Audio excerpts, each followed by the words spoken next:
भारतीय संविधानाच्या 75व्या वर्धापन दिनानिमित्त पंतप्रधान नरेंद्र मोदी यांनी सर्व देशवासियांना संविधान दिनाच्या हार्दिक शुभेच्छा दिल्या आहेत। हमारा संविधान हमारी गाइडिंग लाइट है। ये सिर्फ अनेक धाराओं का संग्रह नहीं है।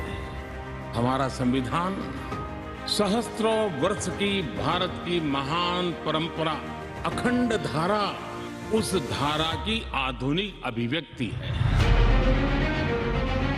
और जब हम इस संवैधानिक व्यवस्था से जनप्रतिनिधि के रूप में ग्राम पंचायत से लेकर के संसद तक जो भी दायित्व निभाते हैं, हमें संविधान के लेटर एंड स्पिरिट को समर्पित भाव से ही हमें अपने आप को हमेशा सज्ज रखना होगा।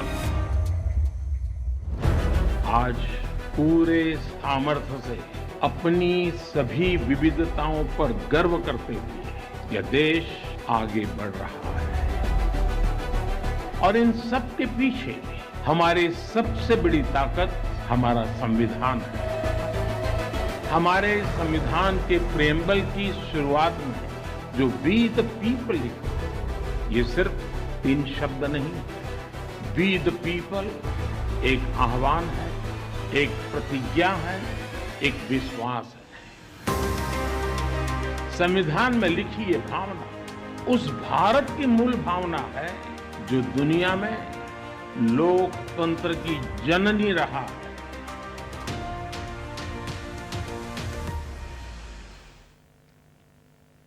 केंद्रीय गृहमंत्री अमित शहा यांनी संविधान दिवसाच्या शुभेच्छा दिल्या आहेत। डॉक्टर बाबासाहेब आंबेडकर यांच्यासह संविधानाच्या शिल्पकारांचं योगदान चिरस्मरणीय करण्यासाठी पंतप्रधान नरेंद्र मोदी यांनी संविधान दिवस साजरा करण्याची घोषणा केली, असं अमित शहा यांनी शुभेच्छा संदेशात म्हटलं आहे। भारतासारख्या विशाल देशात संविधान आपल्या लोकशाहीचं सामर्थ्य असून संविधान प्रत्येक व्यक्तीचा न्याय्य आणि समान अधिकार सुनिश्चित करतं आणि राष्ट्रीय एकता आणि अखंडता अबाधित राखतं, असं त्यांनी म्हटलं आहे। संविधान केवळ मंचावरून दाखवण्याचं पुस्तक नाही, तर संपूर्ण निष्ठेनं ते आत्मसात करून सार्वजनिक जीवनात योगदान देण्याची ती गुरुकिल्ली आहे, असं शहा यांनी म्हटलं आहे। मुख्यमंत्री एकनाथ शिंदे यांनी देखील भारतीय संविधान दिनाच्या शुभेच्छा दिल्या आहेत।